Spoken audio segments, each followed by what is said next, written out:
Productivity. Gladiator. I'm Brian Nelson Palmer. On this show, I share personal, practical productivity skills that will make you more productive and advance your career.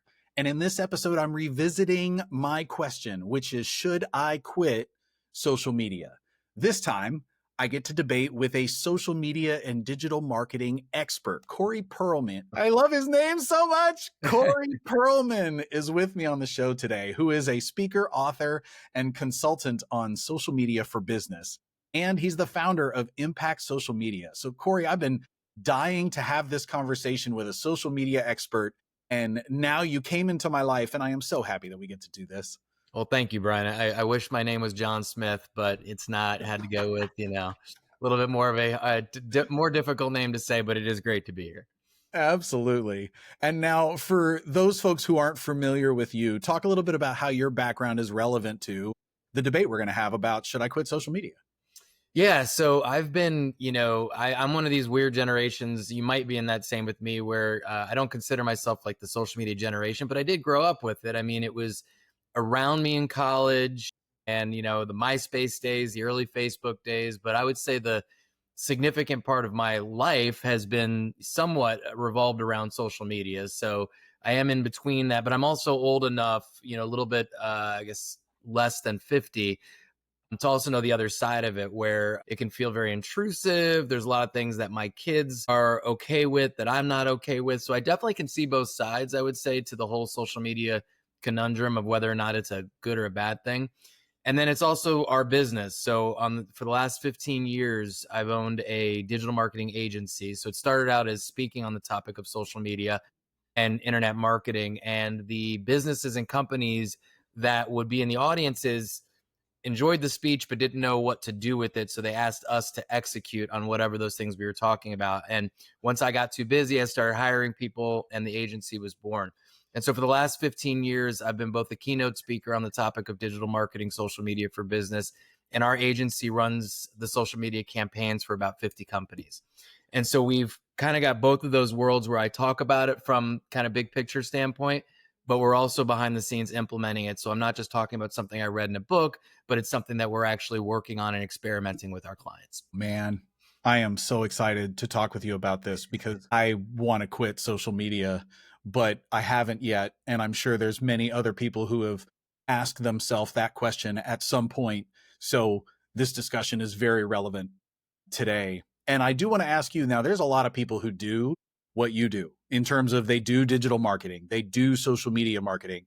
So for the person listening, what would you say makes you a little different from all those other people out there that do this too? I would say part of it is my age. I would say first and foremost. So that kind of era where, I've been doing it a long time, enough to see a lot of these different changes. For example, a lot of the younger probably people in my world are very much shiny penny syndrome, as I like to call it, where like the new platforms, this and that, where I'm a little bit more about kind of where is the money coming from?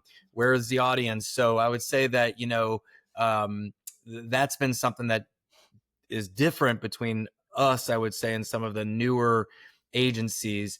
And the other thing is, my book is called Authentically Social. And so one thing that is a big deal to me is being authentic on social. So not, portraying, somebody else or phoning it in, things of that nature. We really challenge businesses to tell their story and to be open to being a little bit more provocative, a little bit more transparent, and helping them understand the value of that. Because as you've probably seen, when businesses or people phone it in and they become a billboard or brochure on social, they'll come back and say it doesn't work. And that's because they're doing it wrong. So that's a big kind of area where we challenge our audience. Got it. I like that a lot. And is there a reason behind the name, Impact Social Media? Yeah, I appreciate you asking that. It's a value of our company is that we want to make an impact in the world. And so one of the things that we've done in the past is we will provide social media advice to a nonprofit or a charitable organization. In fact, the way we got our name, an attorney owned Impact Social Media and was asking a lot of money for it. But he found out about this philanthropic sort of thing that we do and said, well, if you're willing to help out this nonprofit that I'm very, very passionate about, I'll give you the name. And so we did. And and he gave us the name. So it was a really win-win for everyone. That's cool. All Behind it. right. Well, now, so quick background for you listening, in case you haven't already checked it out. I had this exact debate with a focus expert a few episodes ago. And in that episode, her and I were kind of on the same page. I am of the lens that social media can be a time suck and a time waster and not an effective use, a productive use of the time, because I'm all about productivity, right? So basically, I'm going to give you 2 links in your episode notes if you want the primer before the conversation with Corey, because today's going to go a little different. But I had the episode with her, and that brings us to today, because I felt guilty because I don't want to just be a guy who's very closed-minded and what I say goes. I've never been that guy. And so I knew that I was coming off of an episode where we both, the focus expert, agreed that we should not be on social media. And then I did this research that showed that we shouldn't be on social media. And so what I really wanted to round out that conversation was a chance to talk with someone who is more pro social media than not pro social media. So that's where Corey and I were introduced. And I was really excited that he was willing to do this episode to kind of have that discussion. So that's our primer.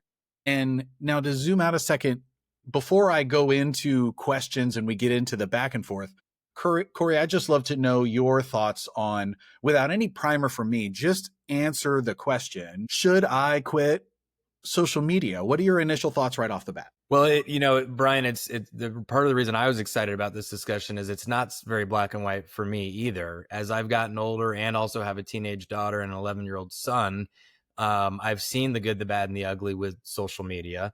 And so it's not an easy answer. And so what I will tell you this, and when I say in front of the stage, you can be successful in business without being on social media.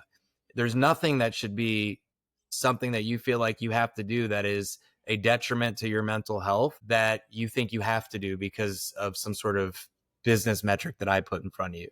So I always give the grace that for everybody it's different, and that social media is certainly not the end all be all to business success. And I've seen plenty of people that you and I could sit here and go back and forth on who have done quite well in the world without the use of Facebook, Twitter, LinkedIn, X, whatever, so on and so forth. So I don't personally think the answer, I think what we're going to get into is a middle ground answer that I think is, at least for me, where it can go. But certainly for those listening, I'm not going to try to prove you otherwise that you shouldn't be off social media. And Corey, I want a yes and there. I want a yes, that makes sense. And I want you to talk me back into staying on social media, because that really, I'm looking for people to make the case. And on that topic, you brought up your book. So I do want to highlight one of the chapters in your book is called "You Can Be on Social Media Without Being on Social Media," which sounds like a contradiction and a conundrum in and of itself. So explain that a little bit.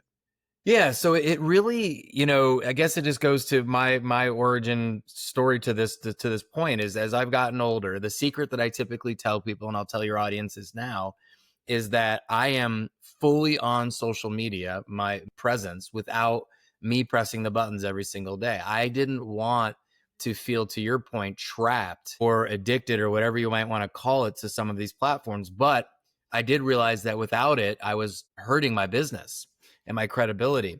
So I had to figure out a way to be my authentic self while still being on social media. So my philosophy, Brian, and this is sort of, if people left in the next 10 seconds, this is sort of the end of the story, which is your job and my job is to create content. Somebody else's job is to put it on social media. So that's part of the way that I find myself being able to let go of a lot of the social media responsibilities that I've had in the past, but still have people say, man, where do you find the time? Where do you find the time?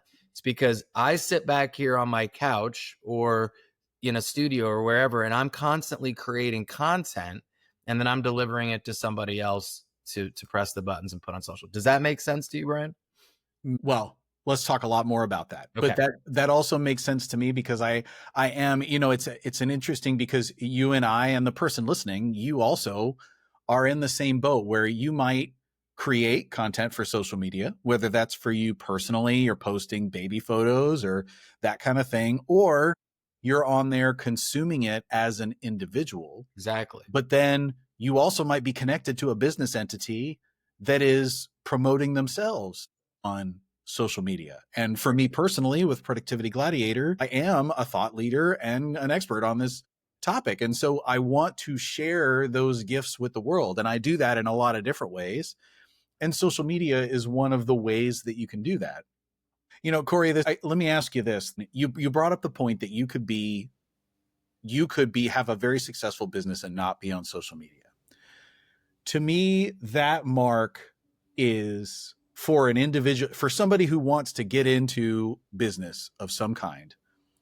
I think $250,000 a year in income from your business without social media is where you should continue to work on the business and focus on the business and make sure your product is so good that people refer it to other people, and the referrals and the organic love of the product you're making or the service you're providing. If you have raving fans that are recommending you and you're making $250K a year is a number that I put there because I just want to give people a perception of how, like, at what point does social media really, some people think, oh, well, I'm going to start a business, so I better be on social media first. And I think that's really like backwards. You should have a product or a service, something where you're making good money and you're referring, and you need to keep working on that product and keep making it better and keep working on it until you're at the point where you could pay someone, like Corey just said, when you can sit back, create some content, and you could afford to pay someone to do the posting if you wanted to or something. I think that's the healthy point, to think about social media as a tool. That's my thoughts. Corey, I'm sure you have thoughts on this. Well, and I think that'll be maybe the first area where we get a chance to disagree, which is, part of this dialogue, right? I think, from my experience, those that have spent their time and energy building the perfect product or the quality service and waited to build the social media, those roots weren't planted early on and they regret it. So what I would say is the sooner the better to start on social. And there's certain things that you're doing, but I think that the earlier you can start, for example, connecting with your sphere of influence, that alone is, it's hard to go backwards. But if I were starting a business today, I'd create my LinkedIn account, and every time I went to a networking event or went for a cup of coffee or had podcasts like this, man, we are connecting, and I am building that thing, because when the product is ready, you want to have this ripe audience to sell it to. And the problem is if you haven't been doing some of these social media initiatives early on, then you're having to start from scratch. And I feel like you might be behind the eight ball a bit, my opinion. See, and that's where I'm so glad we get to debate, because Corey, I think you got to have the product figured out first. Let me use influencers as an example. People get on and they make their whole living just being on social media. And I think the only stories you hear are the success stories, the ones who are, oh my gosh, they're making, especially kids these days. Kids, I'm hearing them talk about, oh, well, I follow this guy who makes $1 million doing, posting. And instead, I also watch friends who have tried it and have struggled for years and never gotten there. And then there's depression and all of the other things that go with it. And so I feel like when you post on social media, there is this, you don't even mean to do it, but then you go on and you judge yourself on, like, oh, only 7 people liked it, or only 20 people or 100 people liked it, and that didn't really get a good response. And that's also out of your control, because that's algorithms. That might not even be your fault. And so, like, you have control over your business and the quality of your product and what people say about your product or service that you've created. And the social media is part way out of your control in a way.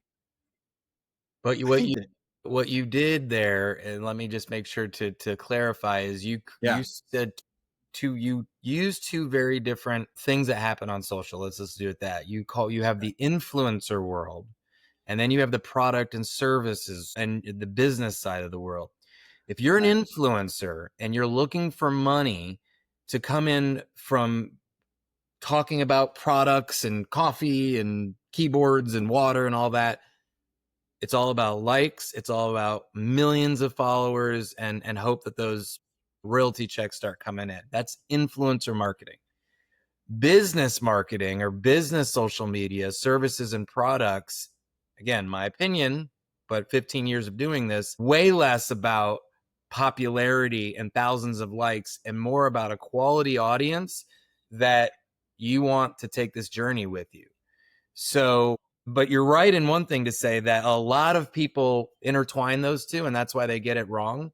The people listening right now that are thinking about business and their services or products or whatever the case may be need to be thinking about more of a quality audience and more about those few people that they're making a difference with, and not worry so much about whether or not, because you don't need a large audience to be successful in business. True story. I'm flashing back to the first time I heard it. When I was growing up, the thought was always like, I want to be a millionaire, right? Like, oh gosh, you want to make all this money. That's the whole thing. And man, the first time that I read the 4-Hour Work Week, and Tim Ferriss said about he called it the new rich. And he said that you don't need $1 million. You need $10,000 a month. Right. In perpetuity. Right. And that is a way different experience. And my mind was blown. Me too, by the way, on that book. Game changer for me. And so that concept of, no, it's not the $1 million.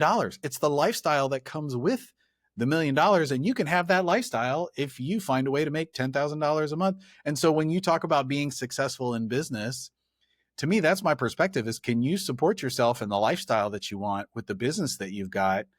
And you don't need 1 million followers and 500, 1,000, 5,000 likes and comments on your posts. You need money coming in the door, and social media is a way to connect with people and a gateway to make those introductions, but ultimately you still have to deliver the product or the service. So I really appreciate you separating influencer marketing from business marketing, because you're right. Those are two very different things. And the number of likes does it matter? This brings me to another point.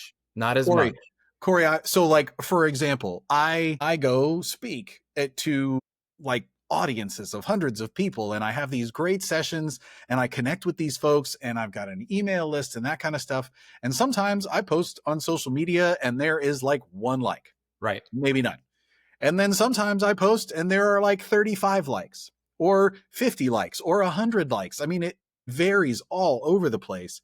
And in my head, I've just kind of settled back and gone, okay, well, if the post was if it was me, if it was either me saying something that I truly believe, or it was something that I did, here's me with a selfie with several hundred people at this session in Nashville that I did, or whatever. Like, if I'm sharing me, then if somebody were to go looking for me, they would probably look on the platform that they like to look at, and I would be there. And it's almost like you got to have a billboard there but you don't necessarily have to have a presence with thousands of likes. People aren't judging you based on your likes and your followers. But then there's another voice that's like, well, actually they are. If they see you only have 2 likes, maybe people don't like this guy. Talk about that. Yeah. And I think, just to put a bow on that, I think I appreciate you bringing up that sort of blending the influencer and business marketing, because part of why we're talking today is because we do get caught up in that world, because we think we have to, because we see the influencers. You mentioned that point earlier where you're seeing all this influencer marketing stuff. And so it's making business people feel like they have to do that, which creates remember, these influencers, it's like a full-time job. So if you are following that direction and you have the wrong goal, people can't see my hands if they're listening to us, but it's like completely opposite, then there's a reason why you're getting burnt out. Unfortunately, you might have not needed to, because you were following the wrong people. If that makes sense. Yeah. To answer your question, yeah, sure. There's in your own world, you've sort of come to this point where, look, I want people to be interacting with my stuff, and I'm getting 1 or 2 likes. There's some content things that maybe we can do. There's some compelling questions that maybe you're not asking, or there's some things that maybe you're not doing to push the needle a little bit or move the needle a little bit. At the same token, when you're not an influencer, your goals are not about engagement. Your goals are about conversion. I'm going to say that one more time. If you're not an influencer, your goals are not about likes and shares. and saves, they're about DMs, website clicks, and phone calls. So it's more important that you've got the phone ringing or you've got, the contact form being submitted than it is about these other engagement metrics.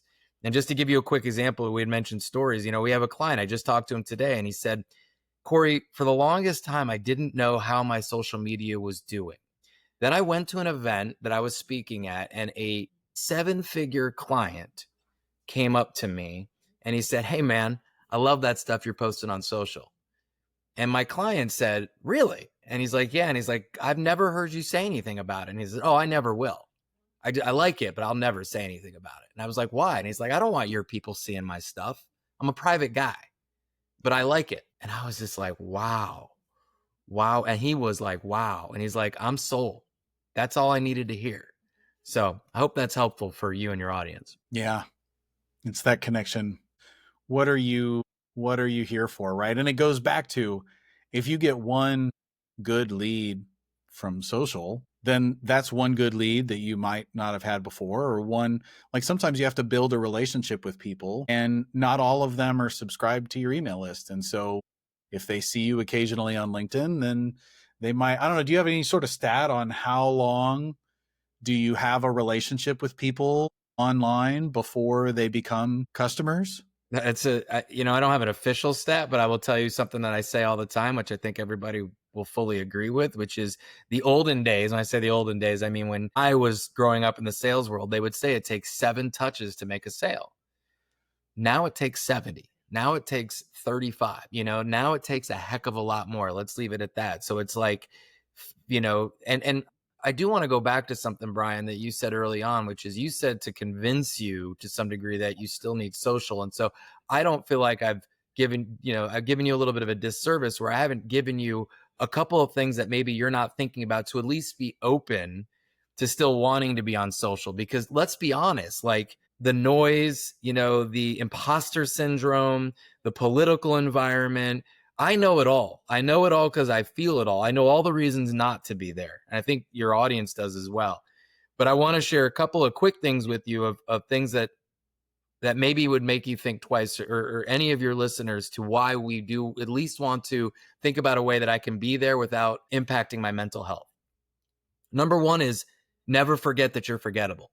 And I have that in my book. And so no matter how great you and I are at our products or services, we're easily forgettable. People will stop listening to this podcast at some point. And if they book speakers or they do agencies, I promise you, within the next few weeks, I will disappear, gone. Now, it's my job, if there's any possibility that I'm able to connect with some of your listeners on LinkedIn or on Instagram or Facebook or wherever, and over time, I can stay in touch with them with some of my valuable content, that's a way for that poof of smoke for me to disappear to not happen. And you and I have both had plenty of clients that have come through many, many months or years later. But I promise you, if I don't do a good job on social, the chance of your listeners remembering me after they listen to this weeks or months or years later are pretty low.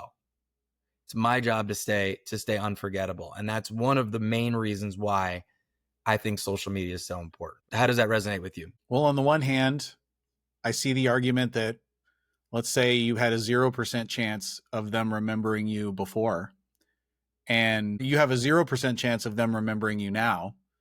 And if any of them engaged with you, your odds went from 0% to something better than 0%. And that came from a connection on social media, or maybe, like the likelihood of somebody signing up for your email list is a little lower just because they heard you talk I feel like the barrier to entry of connecting with someone on socials is a little different than signing up for your email address. Like, I don't know. I feel like there's a little more of a relationship there, or they're more vested if they're on your email list than they are if they're on your socials. And, I can also say, Corey, here's a funny one. I just spoke at a conference and I had 100 people signed up for my email list. Okay. And then I went back and I try to connect with them on LinkedIn as well. Because LinkedIn is the main, for somebody who's speaking to organizations about productivity, LinkedIn is going to be my main platform, realistically. Me too. And I tried to connect with those folks. And what was interesting to me is that I would say probably maybe 60% of them, maybe 60, only 60 out of the 100 had a LinkedIn profile. So there's 40 of them there that the only reason I have a connection with them is because they are on, like, I have their email address so I can keep in touch that way. Some of the other ones might be LinkedIn. And then, like you said, you show up and it's like a seeding thing. But so that's on the one hand, you went from 0%. I'm getting distracted here. What's my point? There's a 0% chance they'll remember you unless you connect with them. And then it's like a little seeding thing where you might not be totally forgotten, poof, gone. And at the same time, all of that effort that you'll put into social media, if they're not necessarily looking for something like that now, it's like a lot of effort for, I almost equate, and in my head, I'm thinking social media is almost like a cold call. You can make a cold call to people to, hey, you should book me as a speaker. Or to me, it's almost equivalent to somebody seeing a post from me on LinkedIn or something, because they don't need a speaker right now or something like that. So I don't know. I equate posting on social media to cold calling. How does that resonate with you completely? Are you like, are you repulsed by that thought? Yeah, I would say I wouldn't equate those two because hopefully they've connected with you because they know you. I Yeah. think I would equate cold calling to a LinkedIn invite saying, hey, Corey, I love seeing your work, hey, we do this, and you just, I mean, we all know it's like we can Oh yeah. sniff it out quicker than whatever. And to also answer your question about the email thing, and I like you use this sentence a lot, and I like it, which is it's not a or, it's an and. And I agree with you that I would never discount email marketing. I still think there's a place there, although that's a whole separate conversation of getting into inboxes and all that fun stuff. But I do both. I'm a speaker too, and so I will LinkedIn with them unless they don't have LinkedIn. There are those exceptions. And I will also try to get them to opt into my email list. And what I find is some people love the email and some people love the LinkedIn. And I want to be whatever is best for you is the message that I'm going to send to you. So I'm a both, not an or on that. And I think that, and I agree with you, LinkedIn's a great platform for this. And I think it is a low barrier to entry to be able to accept that invite. And it's all about timing. When they've seen you on stage, for example, Brian, they're way more apt to approve your message than before. Before is a cold call. After the session is a warm lead. And I'm a big fan of warm leads over cold calls all day long. For sure. And for you listening, when you go to conferences, create a LinkedIn for, if no other reason than when you meet people, you can connect with them on LinkedIn and you don't have to keep business cards. Yeah. Most people don't have their own CRMs for themselves personally. And man, I cannot keep it straight what this guy that I randomly sat in next to at this thing, like I sat next to this guy and he talked about this really cool trip or this product or this something. And I don't remember who it is, but I think he worked at this organization or something. If you had business cards, it would be even worse than going on LinkedIn and just start searching for the things that you remember about that guy. Like I have been able to find people because I connected to them on LinkedIn. So for you, LinkedIn is a great resource. Instead of collecting business cards or email addresses, connect with them on LinkedIn, because then you can search LinkedIn for the people that you know. And that comes in handy in perpetuity forever and ever and ever. So like, it's funny, I'm sitting here saying I want to quit social media, but I have a LinkedIn profile and I won't remove my LinkedIn profile. I'm going to keep it. It's just being how I use it. I don't know. 100%. And let's be honest, if we're really being honest with each other, LinkedIn's the easy one to both agree. Okay, we'll keep LinkedIn. The Instagram and Facebook and TikTok and X are probably the ones that we should be talking more about, because those ones are more challenging because there's more crap that we have to. But let me give you one other thing too to think about on this journey of whether or not you should quit it or not. And I was thinking about the best way to approach this, but I'll use you as an example. Let's just say, for example's sake, that you and I had met maybe through a connection to Jess Pettit. So shout out to Jess and her podcast episode with you. I was listening. It was a great episode. And let's just say I wanted to be on your podcast and you hadn't agreed to have me on yet. And so maybe I connected with you on LinkedIn, but I'm still hoping to sell you on the value of me to being on your podcast, but it hasn't happened yet. So I want to stay unforgettable, right? And just keep you, but that's just half the battle. Is like, okay, Corey's on my radar, but he hasn't, I'm still not there in the relationship to invite him on my podcast. One thing I might do in addition to that, Brian, is you mentioned on your LinkedIn, you don't like when you get like one like or no comments. So one thing I might do in addition to that, to build a relationship with you, is to start engaging with you. So now I'm following you on LinkedIn, and I see you just talked about your episode with Jess. And so I comment and I say, hey, Brian, first of all, love me some Jess Pettit. I listened to the episode. Well done, you guys. Great conversation. How would that make you feel? And what would that do to our relationship, would you say? That's a good point. Well, it would be another data point in he's not a stranger anymore. It goes from a cold call to I recognize, oh, Corey, I've seen his name. He's liked my stuff. Different thing. Kind of, yeah, like we're a little bit more humanly connected. Now, to your point back, this is something that can't necessarily be farmed out. That's a whole nother conversation. So this is my time devoting to social media. But what I do with that time is I'm very intentional about depositing good energy towards the people I care about on social. And that might be both from business and personal, by the way. But that is a way for me not only to stay top of mind, but to build stronger relationships and to move the person that I'm looking to connect with more towards whatever goal I have. If that goal is just to be great friends, great. But sometimes it's to do business with them. Sometimes be on their podcast. Sometimes it's something else. Yeah. Let's dive into, I want to shift gears. I've got a couple of competing thoughts. One is about, you brought up TikTok and Facebook. So let's talk about some of those. And then I want to talk about where social media fits in the scheme of priorities. So first, so for Facebook, we kind of agree, if you're in business of some kind, if you're a business to business person, LinkedIn is a no-brainer. No-brainer. And LinkedIn is also your no-brainer platform for looking for a job, personal, professional connections, right? You go to conferences. This is how you keep in touch with people instead of their business cards. So we've got that. And then you have social media, I feel like they're the social media, which Right. is Facebook, Instagram, TikTok, X. Now there's Threads, and stuff keeps Be Real. Like it's just constantly all the time. So why you said to categorize those differently, talk a little bit more about that, because personally, for me, I've stepped back from posting productivity Gladiator stuff. And even for me, posting personal stuff on those platforms, and I haven't gone away from them.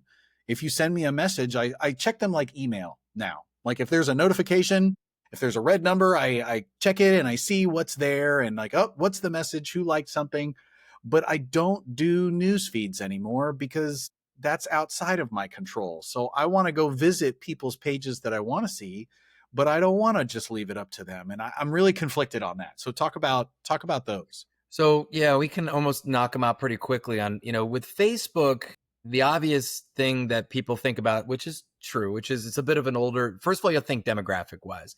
Okay. And like, if you are putting your business hat on, you're looking for the audience that's most likely to work with you. And so you have to figure out, is my audience super young? Are they a little bit more seasoned, as we like to call ourselves?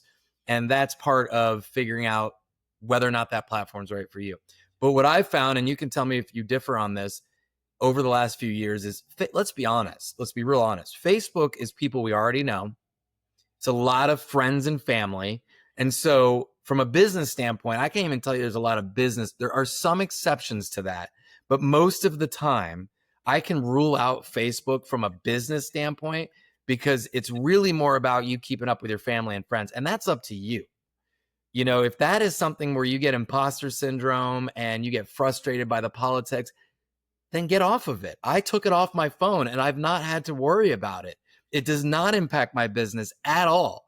The only thing that I've noticed over the years is just some of my clients that I have been Facebook friends with, I miss some of their birthdays and stuff like that. So to your point, I'll go in every once in a while and see if I can see some of that, but that's it. So that's Facebook. Instagram and TikTok, they're much more of awareness platforms. They're much more of like, if I'm looking to grow my consumer-based audience more, those are two platforms that make a lot of sense for businesses to be on and for people who are looking to grow prospects. So it's something more to explore. And then the difference between the two are very clear. TikTok has a much younger demographic. Arguably, it's creeping up a little bit, but still 13 to 30 is kind of the rough demographic there. So you got to think if that's your audience, 30 to 45, a little bit more Instagrammy in that world. So that's a sweet spot for my audience, probably yours as well. And so it's a platform that I pay attention to.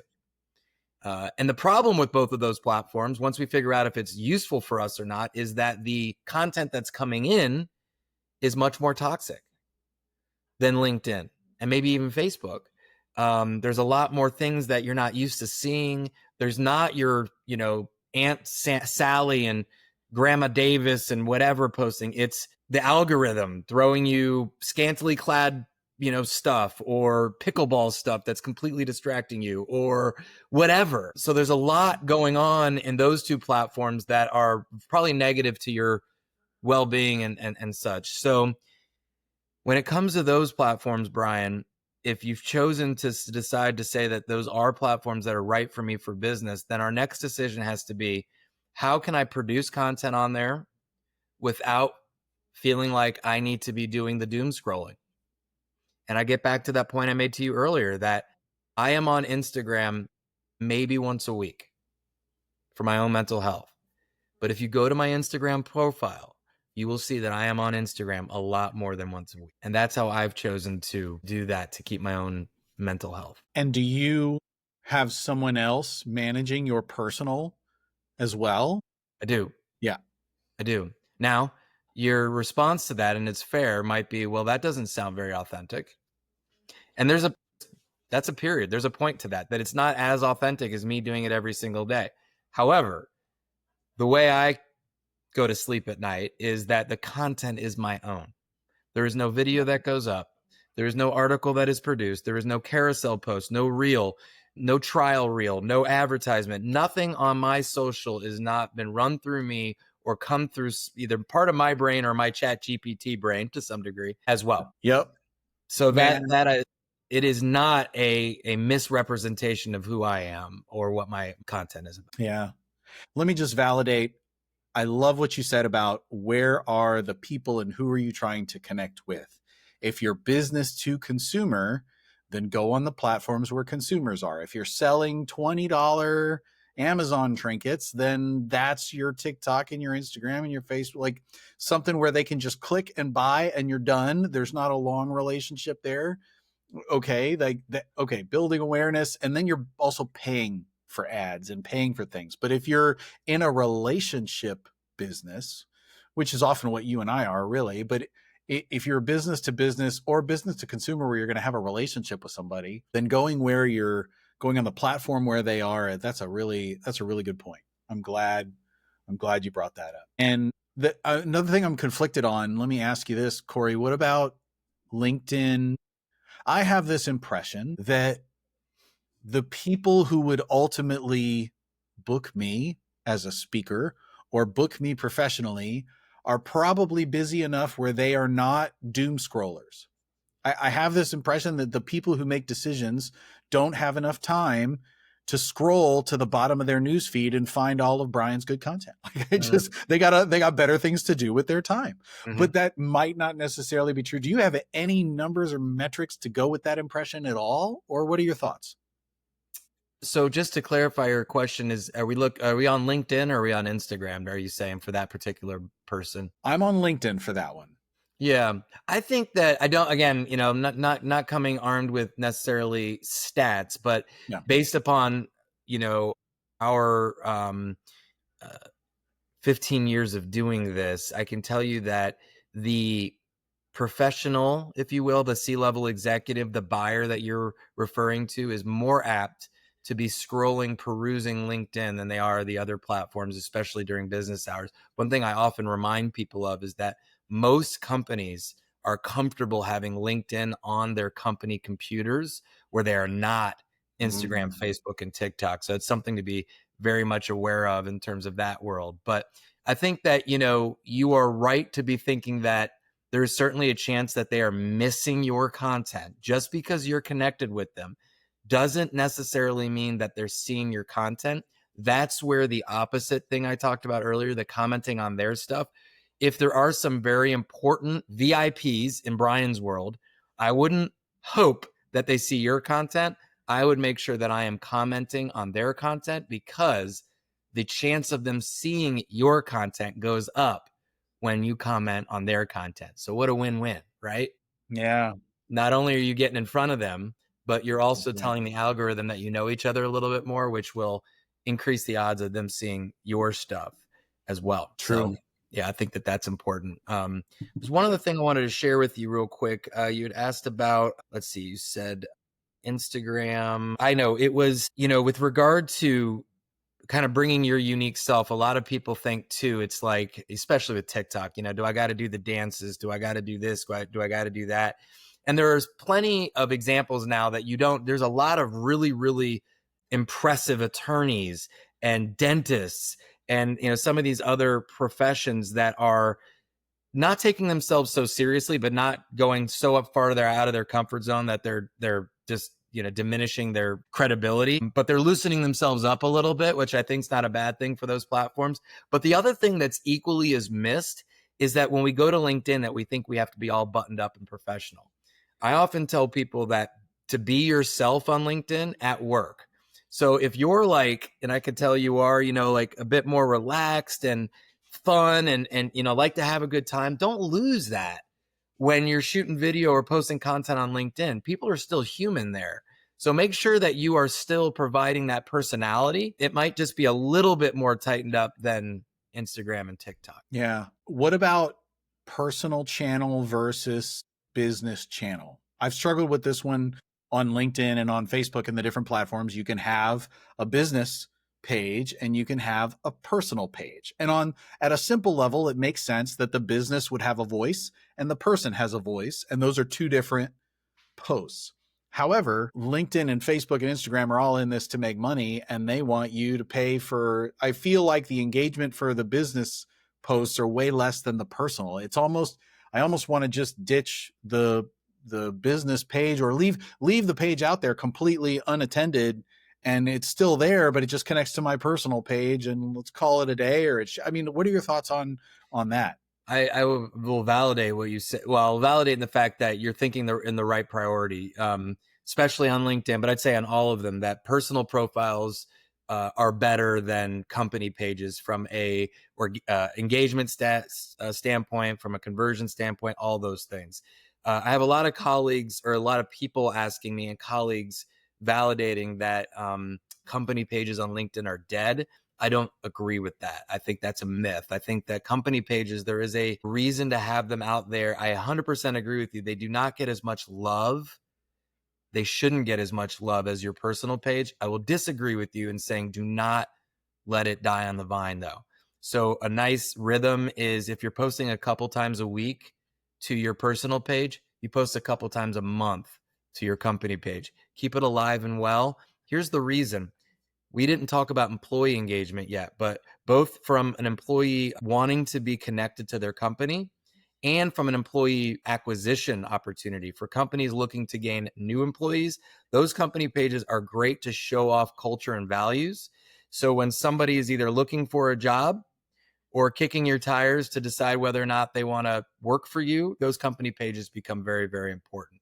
So I always tell companies, again, let your company personality show on those pages. If you guys have fun Fridays, if you celebrate anniversaries or milestones, things of that nature, don't be afraid to showcase those on those company pages. That's a good point. Can we talk about the order of priority, where social media falls in the priorities for business? In our earlier discussion, when I was talking about my mark is 200K, you should have a product that can generate 250K before the focus turns to doing more digital marketing. Where would you prioritize social media versus the other traditional avenues that you can use to acquire clients? Like, what are referrals? And I mean, let's using examples, referrals, cold calling, email and newspaper. Like, there's all these other ways you can try to get clients. What are your thoughts on where social media falls in this? It's a great question. It's a difficult question. I don't think that linear too. I think that's a little bit of my challenge. I think about doing some of these things along the same times, but I want to obviously answer your question. One of the things that come to mind is, rented versus owned land. And I'm always a little nervous about social media because we are playing on their rules. I've had plenty of friends who have built these great dynamic profiles on Blue Sky, or you remember Google Plus back in the day, only to either Blue Sky just lost, market share and it's not talked about anymore. Periscope was another one. Google Plus died, or they changed the rules. They all of a sudden you have to pay to play, and before it was all organic. So if I'm talking to somebody and they're prioritizing, I might think about planting my flag in places that I know will exist 10 years from now. A website's a good example of that. Your website's your own. As long as you pay the domain fee and the hosting fee, it's going to be there for the duration of your life or your career. Your YouTube channel, that one is technically maybe rented land, but probably more of an owned piece of property on leased space than some of the other social media sites. I have so many friends that have been banned, or gone into LinkedIn jail, or Instagram is, or they've been hacked, So I do think that being careful of solely putting all of your eggs into the social media basket can be very dangerous. I know that's not technically answering your question, but I think that I would be very careful with that. So that being said, I would probably prioritize some of the owned pieces of real estate first, your website and your email list. Those two things are owned pieces of property. As long as your email list lives on an Excel or a computer doc and not just in Constant Contact or MailChimp or something like that. Because again, you can go to jail on that and all of a sudden be locked out of that. So those are two things that I've always told people to prioritize as number one, number two before social media. Got it. And what are your thoughts on paying on social media? Like, when is it worth it to pay for exposure on social media? And when is it more about just organic content and settling in for the long haul? Like, what's your advice to people on that? Yeah, it's another, I appreciate you asking that question. I have a chapter in my book on pay to play, and I believe that Facebook and Instagram in particular are pay to play models. I think that if you're a business person or a business in general that are looking to use social media for business, you should have an ad budget. The way we tend to use that ad budget is to help build quality followers. So I'll use you as an example, Brian. If I was going to your Instagram and and you were like, hey man, I need a bigger audience to market to. I'd say, well, there's some organic things that we can do. Let's create some topics that are relevant to your audience, but let's also put an ad budget behind it. We're going to create a great piece of content that Brian created, but we're going to put some lighter fluid on the gasoline. The lighter fluid's money. So you already got a little flame, some good content. The lighter fluid's the money. And the nice thing about Instagram and Facebook is we can choose the audience that flame goes out to. So in your case, I'd do meeting planners, 30 to 50 years old. I can choose meeting planners. I can choose event organizers. I can really, dive into that particular category. And I would build some followers for you that way. And I would also get more people seeing your content, like your reels and such, by using an advertising budget. On LinkedIn, we're usually almost strictly organic. We've never really seen too much success with the pay to play model on LinkedIn. The only difference on that would be if you are a salesperson or somebody who is using LinkedIn for sales goals, then having Sales Navigator or a premium subscription to LinkedIn is probably not a bad idea. Got it. Okay. That's helpful. Thanks for that. Mm-hmm. I want to kind of rapid fire a few questions that have been on my mind too, that I made a note for myself. So let me ask you these. Am I being hypocritical if I'm saying that me, the productivity gladiator, I recommend people who are time management is a thing, I think you should get off social media because, and I'm basing that on in every one of my presentations on, I do a session. One of my signature sessions is on time management. It's what my TEDx talk was on that got picked by TED. I mean, like, it's very much part of time management is part of me, and I have an approach to it. And every time I've done one of those sessions, I always ask people to share their biggest time waster or time suck in the beginning of that presentation. And without fail, at least 25% of the audience says social media. Every single time, it always comes in that way. So I tell people, you should get off social media. But am I being hypocritical because I still post on social media for the people who don't get off? Like, I'm telling people that you should get off, but instead of doing, like, it's like telling somebody they should quit smoking as I'm smoking. Like, am I being a hypocrite? What the heck, Corey? Dang it, man. I think that you just said something. Actually, you had a light bulb moment for me there that I never thought of before. But so thank you. In that I think we need to separate the two. I think what you need to say to them instead of getting off social media is you need to stop doom scrolling, or you need to stop scrolling through social media and instead just post to social media. How about that? In itself, I think that will be a huge win for them. I think if you really dove into what's taking their time away, it's not posting to social, I would guess. You and I, like, I'm going to post on social, and the next thing you know, and I've been there, man, like, holy cow, it's been 40 minutes. What was I doing here? I totally forgot what I was doing here. That's the problem. Yes. So, I'm glad you asked that question. So that would be the first thing. And then I think the answer that everybody's hoping to get out of this, at least from my standpoint, is in order for you to do what you and I are suggesting you do, then you need to stay off of the actual platforms as much as possible, because they are geared to getting you to suck that time away and trap you. So the way I do that is I text pictures and videos to someone else to go on my Instagram to post it. I text pictures and videos and content to someone else to post on my LinkedIn. And that is how, Brian, I avoid scrolling through social and mindlessly losing all of my time. How do you find those people, Corey? If you want to find somebody to do that for you and have somebody to text to post to your stuff, I mean, is it Fiverr? I do a whole thing on outsourcing, so I know some of them, but what are you're more in the domain than I am. I outsource generally. You talk about social media specifically. Where do you go for that person? Yes, I think that there's some tiers to that. So I think if you're in the very beginning stages, Fiverr, Upwork, an intern are all good options and very inexpensive options. The next layer would be to hire, a part-time person, something, where they're dedicated a little bit more time to you. Maybe they are, near you, that you can have meetings and they get into your brain a little bit more. Because what's going to happen is the lower tier you go, the less they're going to know your brain and know your brand. And the higher tier you go, the more expensive they're going to be. But the hope is the more they can connect to your message and your brand. And then, of course, there's agencies and such like mine. I have to be honest that that's obviously an option, but you have to be ready for that.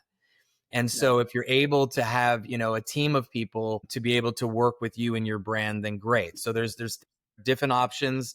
There's pluses and minuses to both of them, but finding a human or multiple humans to support your social media initiatives is a good thing. And, for you listening, the other thing I'm going to include still to date, what's funny is I did a post on social media addiction years ago, and it is social media addiction with tech hacks to fix it. And one of the things that I still use, I have a program called Block It. Like Corey, I do not have any of the apps on my phone. I don't have LinkedIn, Instagram, Facebook. They're not on my phone. However, I can open them in the Safari browser on my iPhone.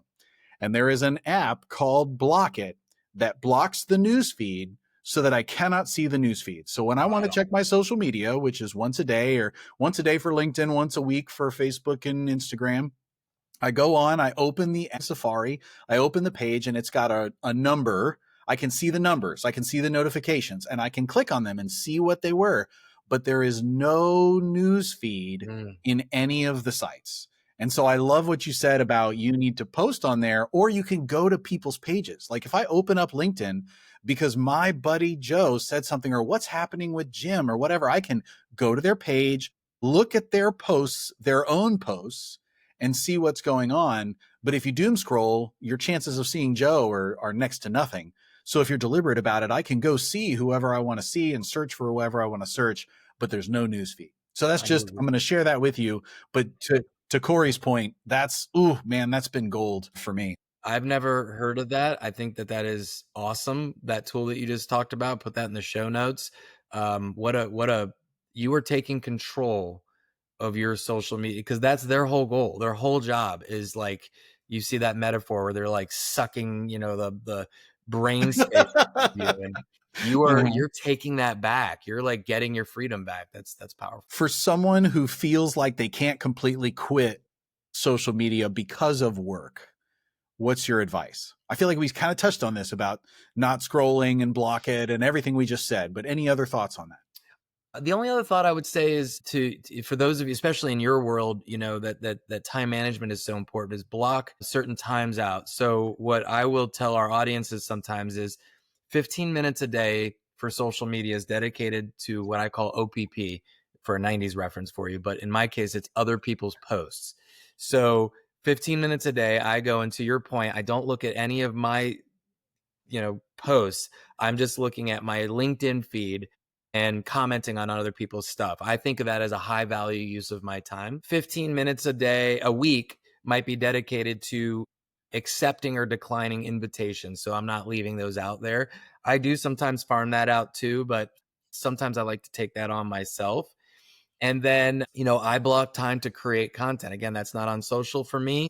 If you are your own person and that's okay, then what I would do is be very, very specific. Spend 30 minutes to an hour a day or a week where your sole goal is to get something out on your social media. You are producing content. You are not consuming content.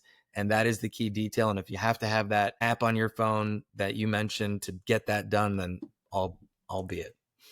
Awesome. And Corey, one thing I want to yes and what you just said, because that was an amazing light bulb moment. The example you shared of if you become connected with someone and then you start liking their stuff, it's not the like, because people, when you go, it just tells you, the notification you get is you've had 20 new likes or 15 new likes or something like that.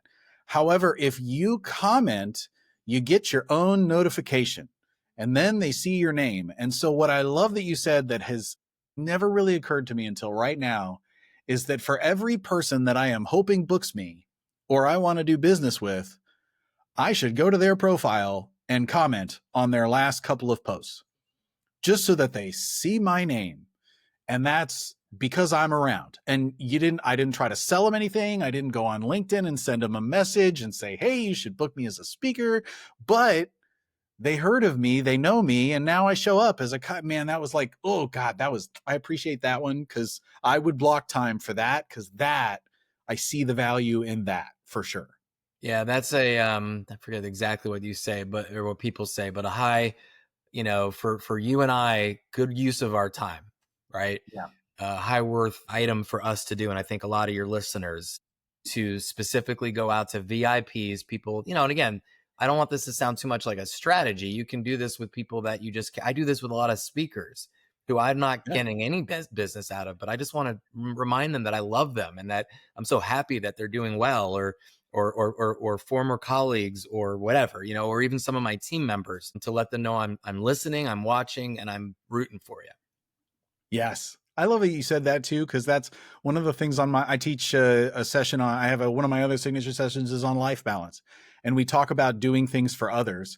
And one of the other ways you can show up for people is just to be a positive person and root them on, like you said. So yeah, no, you're right. What I just said came across as just a business strategy. And while that's true, you're talking to the person. And so, yeah, there's people in your life that would probably love a good plug as like, hey, you're doing great, or you're an amazing person, or like getting a message like that. God, imagine if you were on the receiving end of that. So I Exactly. love putting positive energy out into the world and posting on people's stuff, comments, or texting them directly with a link to a post you saw. You don't even have to do it on the platform.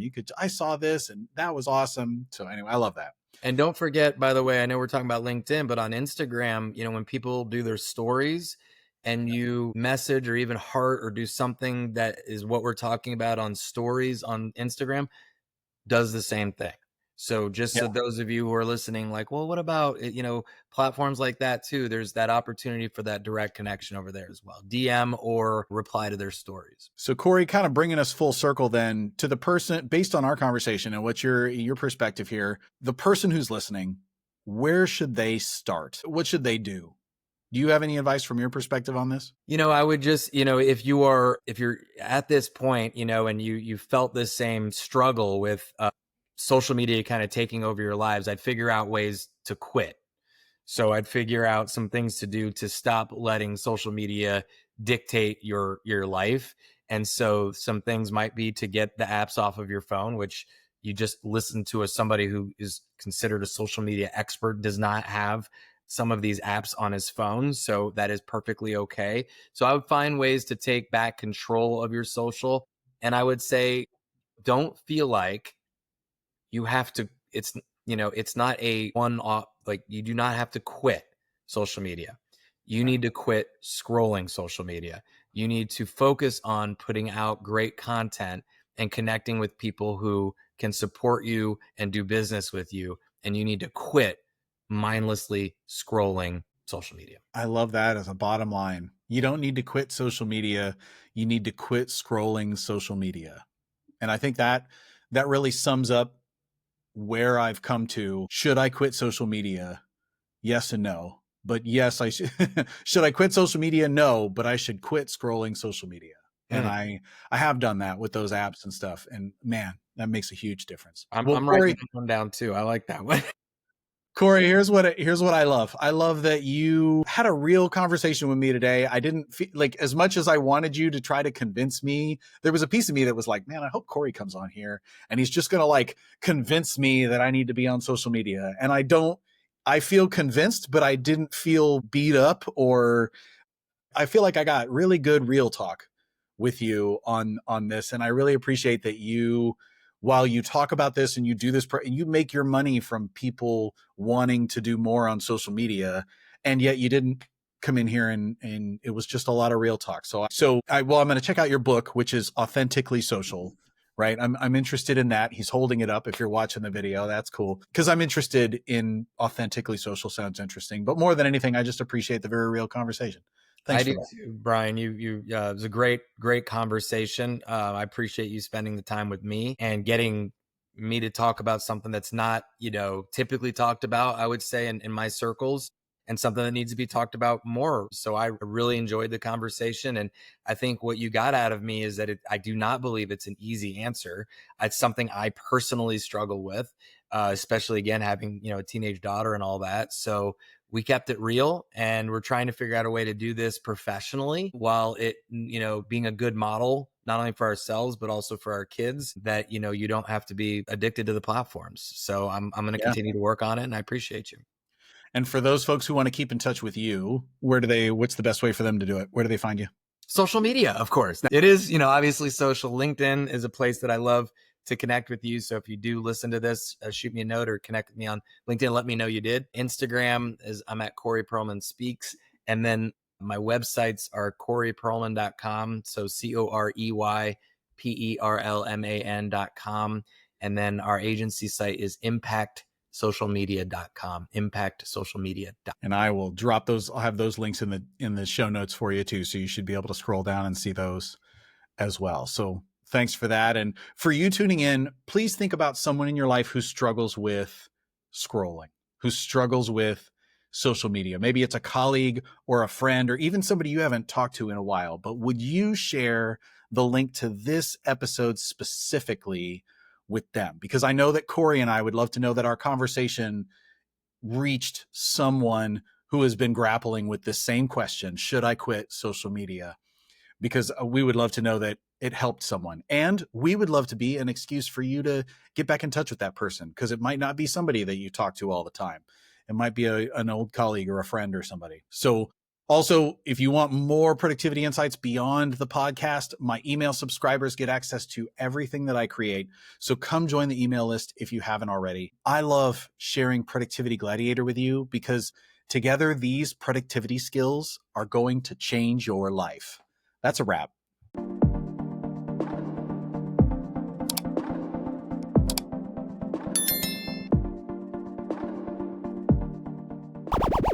Productivity. Gladiator.